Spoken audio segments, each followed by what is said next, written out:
Yo, what up? This is your boy JERMZ, JERMZ Boxing. Yeah, it's been a minute. I had some issues going on. Life steamrolls you once in a while.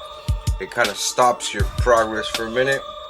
And yeah, I was supposed to do this prediction a couple of weeks ago, so I'm actually gonna cram them in with 3 predictions, a triple header.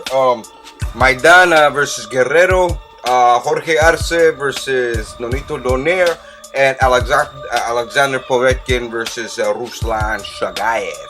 Okay, so first of all, I just finished watching Adeko versus Mares. Okay, so first of all, before I say that, I want to say what happened here. It was basically Abner Mares cup checking Adeko the whole night, cup checking him. 25 fucking low blows, and Adeko like barely headbutted him once, and referees all telling him shit already. I don't know why this happens to a lot of boxers from Africa. I noticed that myself. From Africa, straight, they always get the shitty end of the stick all the time. And then Abner Mares hit him square on the freaking scrotum sack, and Adeko went down like, oh crap, my bowels. And the ref, 1, 2, 3, man, it was obvious the ref was like on Mares' side. I don't know if he put his house up, I don't know what he bet, but you know what? The referees, anybody who was scoring, had the fight so close at those points, because Adeko went down, and they call it a slip. Some people think that no punch landed. Okay, no punch landed when he went down, but there was a punch that landed beforehand. It was like a little uppercut, and he threw a left hook, made that left hook miss, and he was already going down because of that uppercut that landed before the left hook missed. You understand? Just go watch it, and I might be wrong. I might be wrong because I only seen the replay once, but I did see a left uppercut land before Adeko dropped. Okay, so it don't matter. He at least, Mares should have gotten a point deducted, would have justified that knockdown, would have made it closer. That other knockdown that put Adeko down, that wouldn't have been a knockdown. So it would have been a draw. It would have been a draw, and one judge having Adeko winning. That's how it would have been if all these points weren't deducted. Don't get me wrong. I mean, Mares did what he had to do. He had to just get in and hit him in the balls, and hit him in the balls, and hit him in the balls, and that's it. He did what he had to do. I mean, rematch is a must. It's a must, or else Fernando Montiel is gonna beat the shit out of you. Anyways, speaking of Fernando Montiel, Nonito Donaire. Well, why did I say that? Obviously, round 2. Anyways, speaking of Nonito Donaire, they're gonna fight Jorge-Arce of Nonito Donaire. I want to do a prediction with that, okay? Before I do any of the other ones, okay? So, you guys remember when I was talking about Darchinyan and Nonito Donaire? Remember when I was talking about Montiel and Nonito Donaire?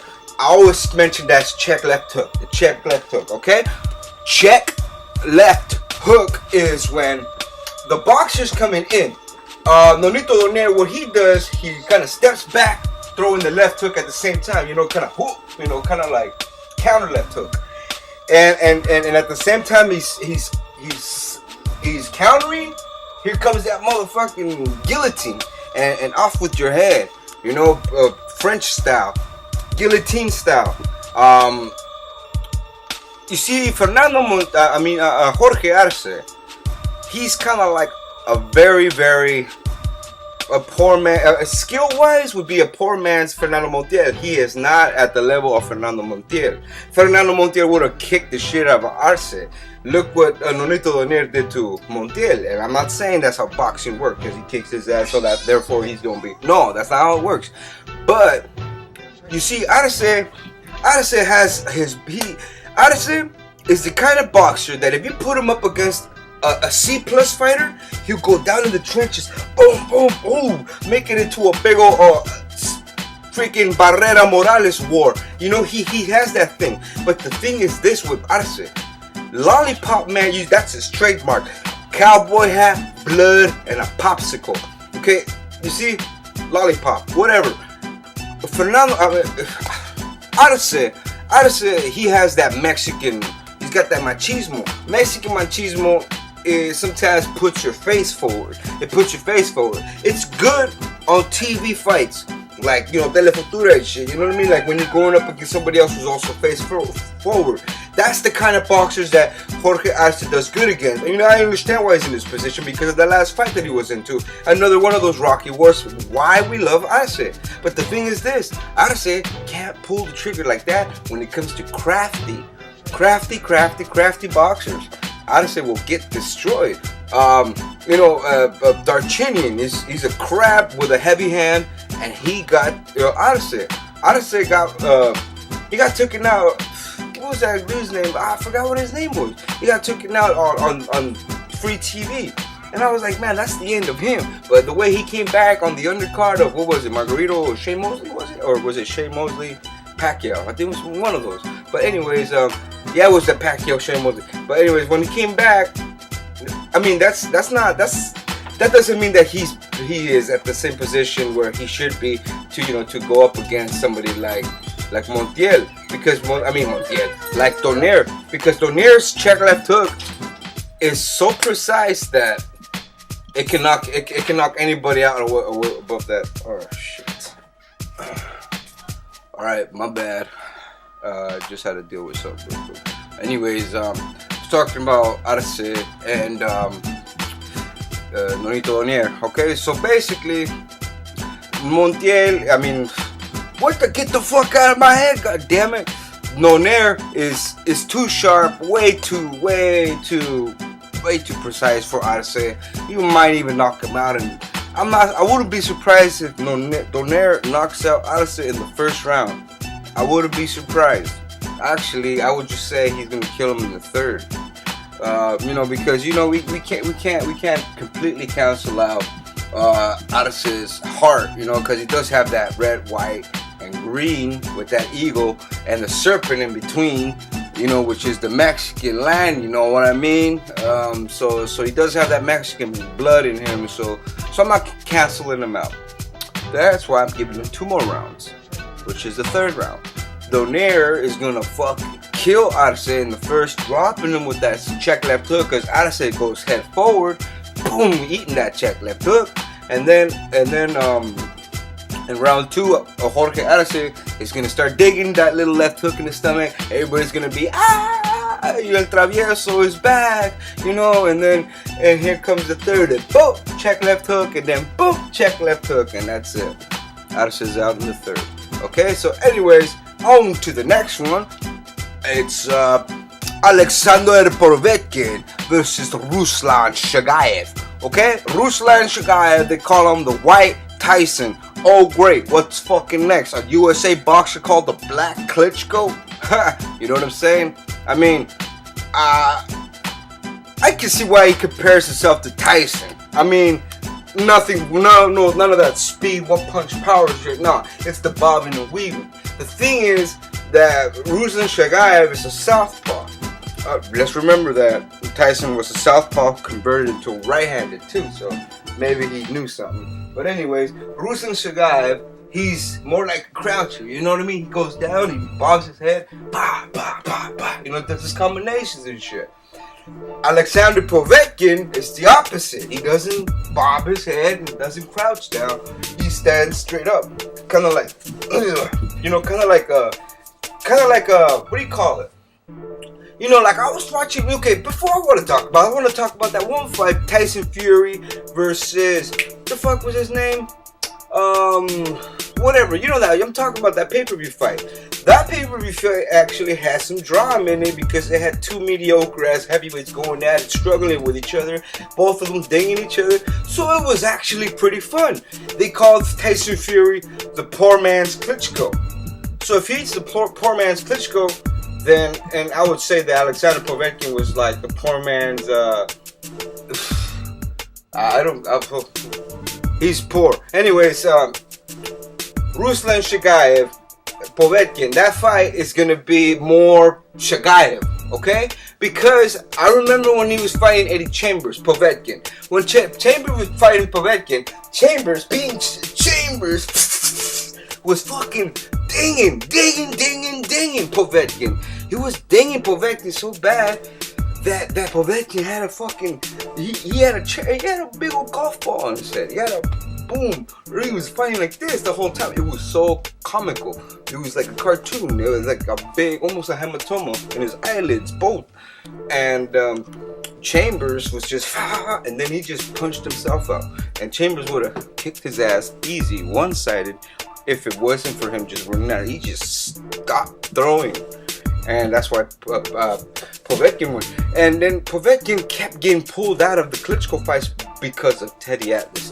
Teddy Atlas, the way he talks to you, he is metaphorical. He is a real psychologist. So, and the thing is, there's a language barrier there. You can't grasp on that whole emotion if you really can't understand what he's saying. You can't get that emotion through translation. You know what I mean? Like you know, you remember how he was with the heavyweight. You know, what's his name? Moore. You know, well, you remember how Teddy Atlas was with Moore.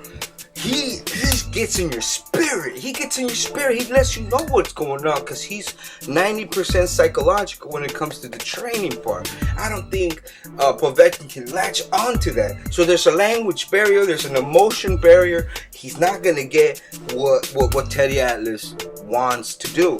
What Teddy Atlas wants to do is put his smartness in somebody that can eventually take out the Klitschko's or eventually be the champion, because he was already done with the heavyweights. He only wanted to work with older people and young people, and for him working with Povetkin, he kind of saw something.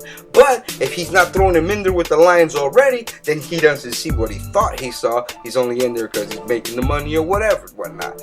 But therefore, I think Chagaev is gonna fucking roll his ass in, dinging Povetkin around, and it's gonna be Ruslan Chagaev win at the end of the day. Okay, Ruslan Chagaev is way more slicker. It's got a little more pop than Povetkin. Okay, so that's that.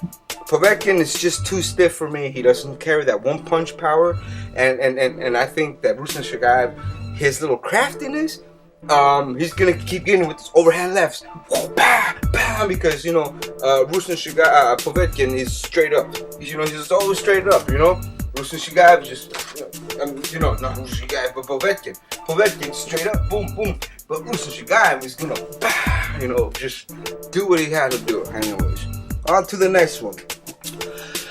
Robert Guerrero versus Marcos Maidana. Okay, everybody always tells me, dude, Robert Guerrero lives like 10 minutes from you. Why do you always give him why do you always predict against him?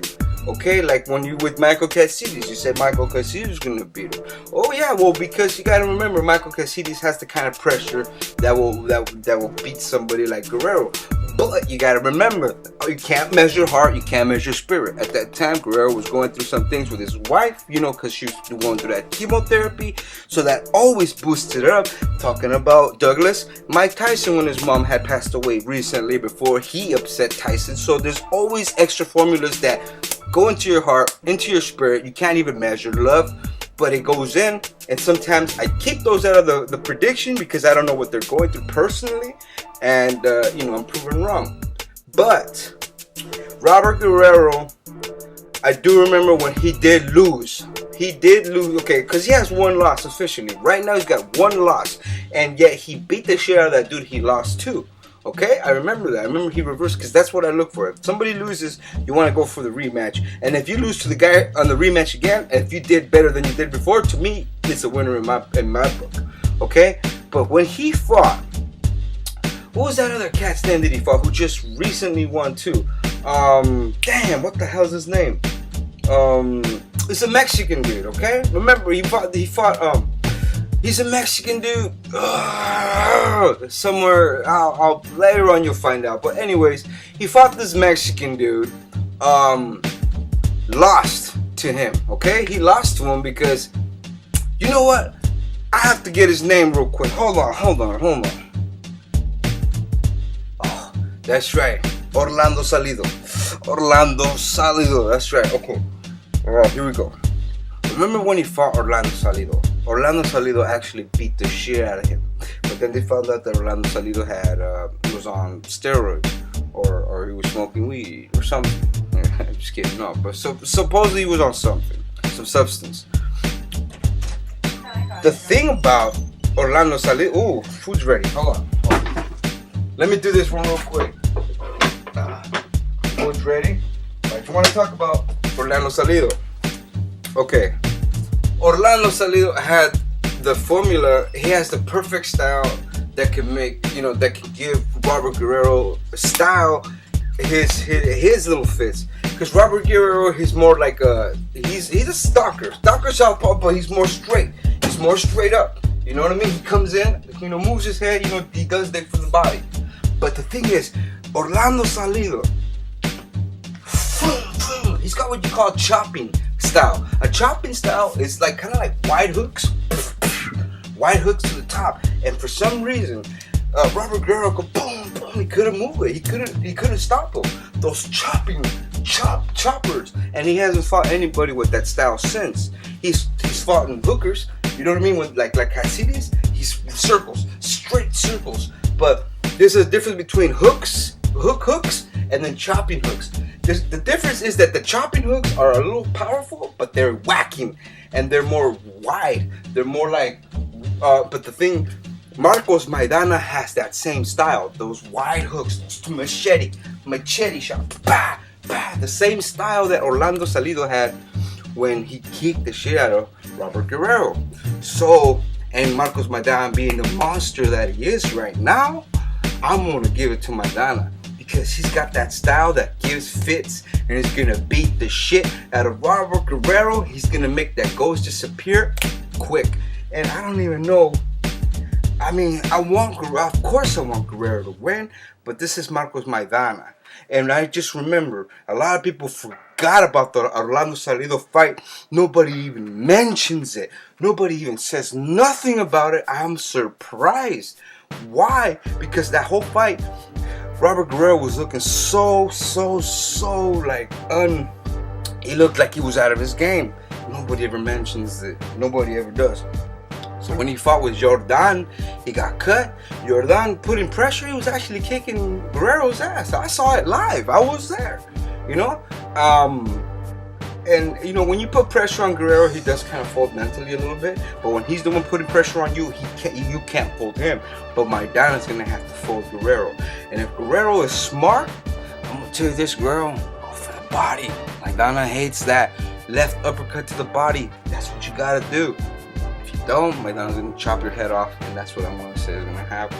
I'm gonna say Maidana's gonna knock out Guerrero. Ref's gonna stop it in round 11. And that's what's gonna happen. If not, it's just gonna be a whole 12-round decision.